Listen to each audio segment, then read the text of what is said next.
Today we're discussing the data center dance, a high-level, high-stakes look at how the rapid expansion of data infrastructure is reshaping the Texas landscape. We'll walk through why Texas has become a global magnet, the Texas data center boom as a system, who's driving it, where it's happening, and why power and water are becoming the real constraints. Think of this as a dance, a fast moving industry with a lot of partners and the public trying to keep up. Did you know? To understand where we are, we must look at where we started. In the 1940s, we had mainframe rooms used primarily for the military. We didn't use the term data centers then, but that is what they were. By the 2010s, we entered the cloud era of on demand storage, dominated by Amazon Web Services, Google, and so on. Today, we have entered the era of AI mega facilities. These aren't just warehouses for servers, they're gigascale campuses requiring massive liquid cooling systems to support generative AI and large language model training. Data centers have evolved quickly, and the pace of development is outstepping the pace of infrastructure and policy. That misstep is the source of most of the dance friction we're now seeing. Key dance partners. For decades, the Texas landscape was defined by old derricks and cattle. But in late 2023, the scenery shifted. The music changed from the slow hum of cloud storage to the roar of artificial intelligence. Texas suddenly found itself as the world's most sought after stage because it offered the three things AI craves most: unregulated space, an independent power grid, ERCOT, and a red carpet of political welcome. When you hear data center, it's easy to imagine just a building with computers. The reality? It's an ecosystem. Developers, power providers, water utilities, local governments, and state agencies, all with different incentives. The dance began with a beckoning hand from the state. Key dance partners continued. Through massive tax exemptions like House Bill 1223, Texas told the tech giants, if you build it here, the equipment is tax free. This created a gravitational pull that was impossible to resist. By 2024, the state was forgiving over $1 billion a year in taxes to ensure the next generation of intelligence was made in Texas. Cities and counties joined the choreography, offering property tax abatements to win gigascale projects that promise to put their small towns on the global tech map. A key point: major project decisions regarding land, power, and permits are frequently made well before public disclosure. Key dance partners continued. The resource wall. As the dance accelerated, the partners began to stumble over the physical limits of the land. This is where the dance turned into a tug of war. The power paradox. Developers arrived asking for enough electricity to power entire cities, just as the Texas grid was already feeling the strain of record breaking heat waves. The conversation shifted from how much can we give you to how much can you bring yourself? This brought about the Bring Your Own Power movement, where data centers began planning their own on site natural gas and solar plants, known as behind the meter. The thirst for cooling. In the arid stretches of West Texas, a new tension emerged. AI chips run hot, so they require millions of gallons of water a day to stay cool. This forced a delicate negotiation with the local communities: how to balance a multi-billion-dollar investment against a dwindling municipal water supply. So as we go through the rest of this, I want you to keep one question in mind: who benefits at each step and who carries the risk? That lens makes it a whole lot easier to follow the rest of the story. The scale and geography. Over 400 data centers in Texas. The headline is scale. We're not talking about a handful of facilities. We're talking about a statewide build-out that's becoming a defining industrial trend. As I said earlier, data centers aren't new. The boom in data centers is. This map is a visualization of the major data center clusters in Texas as of April 2026. The state currently has approximately 411 data centers online and 142 planned projects in the pipeline. Major data center hubs in Texas. One can see from these maps that the data centers aren't evenly distributed. There are clusters around major metros, fiber optic routes, and power availability.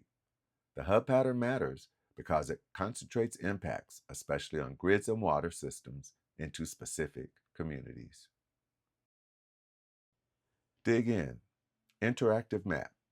How to track what's coming. If you want to get in front of the headlines, these mapping tools are the best public starting point. They help you move from vague rumors to specific locations and nearby constraints like rivers, substations, and transmission lines. Power. Energy landscape shift. Power is one area where the story gets intense. Demand is growing so fast that developers are changing strategy. Instead of waiting on the grid or ERCOT approval, they are increasingly building power on site, what you will hear called behind the meter. Some of the power options include natural gas, nuclear small modular reactors, hydrogen, and solar wind. Power consumption, kilowatts to gigawatts. This graph illustrates the power paradox. In the 1940s, large computers ran on roughly 150 kilowatts. By the 2010s, a large site might need 20 megawatts. 2026 projections for AI megaprojects are now seeing requests for 1,000 megawatts, or 1 gigawatt, at a single site.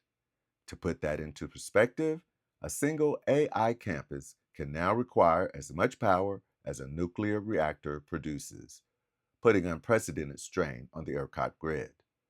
A useful way to understand the shock is to translate this into scale. We've moved from facilities that look like big commercial users to facilities that resemble small cities in power draw. That's why the conversation has shifted from growth to grid reliability. Think about this. From the 1990s to 2026, facility power needs have increased 200 times. The AI pivot. The sharpest incline occurs between the 2010 cloud era and the 2026 AI gigascale era, where we move from powering buildings to powering what are essentially industrial scale energy plants. Interesting factoid, according to the president of ERCOT, during the State of Affairs hearing recently, 10 years ago, a large data center was powered by about 40 megawatts. Today, it's 500 to 1,000 megawatts. The thirsty industry. Water. Along with power, water is the other pressure point. Cooling the computers and chips are the driver, and in drought-prone regions, it creates direct conflict with other users. This is where local restrictions and public pushback tend to ignite. Data centers in Texas collectively consumed approximately 25 billion gallons of water in 2025, and projections for 2030 range from 29 billion up to a whopping 161 billion gallons a year. What we've come to is the water-energy trade-off. In Texas, the choice between these two often comes down to a trade-off. Closed-loop systems use almost no water, but they require powerful pumps and chillers, refrigeration to keep the water cold. This uses more electricity. Dielectric immersion can often run using dry coolers, basically giant fans. Because the fluid operates at higher temperatures, this uses less electricity, no water, but the upfront cost of the fluid and tank is significantly higher. Summary. When companies state that they are minimizing water usage, they're typically referring to the implementation of closed-loop chilled water systems. Closed-loop chilled water systems achieve a 95 to 99% in reduction wastewater, compared to older Texas data centers without the extreme cost and mess of submerging everything in oil. Dielectric fluids are generally reserved for extreme high-performance computing, where the heat is so intense that water-filled cold plates simply can't keep up. Water usage, cooling thirst. What's changing is transparency and scrutiny. Reporting requirements and surveys are pushing the topic into formal policy channels, which often becomes the bridge from local concern to statewide legislation. What's driving the boom? To understand why Texas is such a magnet, look at the incentive structure. The state made it very attractive to build here, especially for equipment heavy, capital intensive facilities. Incentives such as House Bill 1223, enacted in 2013, provides a 100% sales tax exemption on essential equipment like servers and cooling systems. For large projects exceeding $500 million, these exemptions can last up to 20 years. Additionally, local governments can use Chapter 312 to offer property tax abatements for up to 10 years to lure these multi-billion-dollar investments.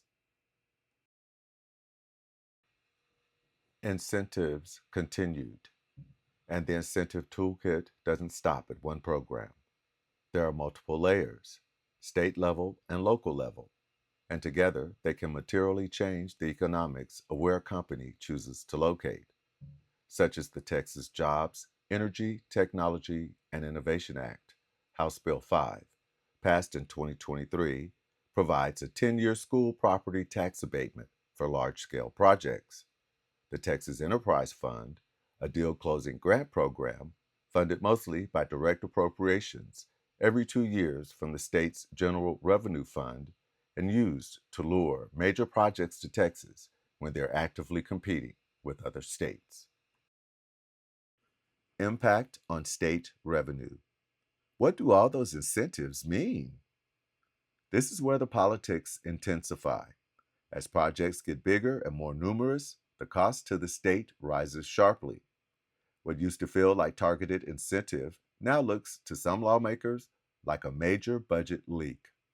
By 2026, the state is projected to forego over $1.3 billion annually due to these data center exemptions, prompting some Texas lawmakers to call for a repeal or more stringent limits on the program. Government action. The following factors are getting formal attention: hearings, committees, and early positioning. The key thing to watch is not just what's said, but who is and isn't in the room. For example, in April 2026, the Texas House State Affairs Committee held a hearing on data centers. It's worth noting that according to the reports from the quorum, no local elected leaders were invited to testify, and there was little, if any, mention of recent headlines about tax incentives for these projects. Some in the industry said they'll accept some blame for the spread of misinformation. Government action, quorum, report. The reporting around the hearing captures the vibe. Lots of buzzwords, lots of concern, and a lot of confusion. That's typical when an industry scales faster than the policy framework built to oversee it. Impact on state revenue. Quorum, report, and good jobs first. Critics are putting hard numbers to the growth in foregone revenue, and they're linking the issue directly to resource constraints like water and power. That combination is what creates unusual political coalitions. Government action. Senate Bill 6 in ERCOT. This is the governance tension. Data centers can be built faster than the infrastructure needed to serve them. Oversight exists, but the timeline misstep keeps creating dance friction. Government action. Watch the hearing.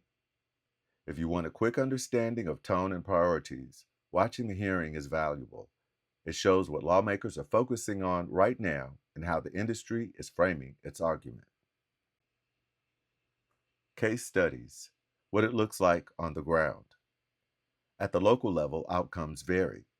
Some communities resist, some negotiate, some embrace growth. And the difference usually comes down to open communications, early awareness, negotiating leverage, and clarity on resource impacts. What can you do? Early warning checklist. This is the tactical section. The best leverage comes early. These are the places to watch that give you lead time: state filings, interconnection queues, local agendas, and groundwater permitting. The goal is simple: spot early warning signals before the project is a done deal. What can you do? Get involved. And finally, plug into the Working Live group, become informed, learn the incentive landscape, and engage elected officials with specific questions.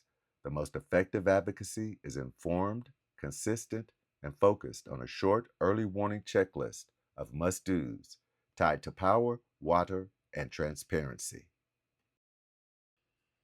LIV presents The Data Center Dance, narrated by LIV board member David Jones. And a special thank you to Leslie Scouras for writing the script. Contact us at livtx.org.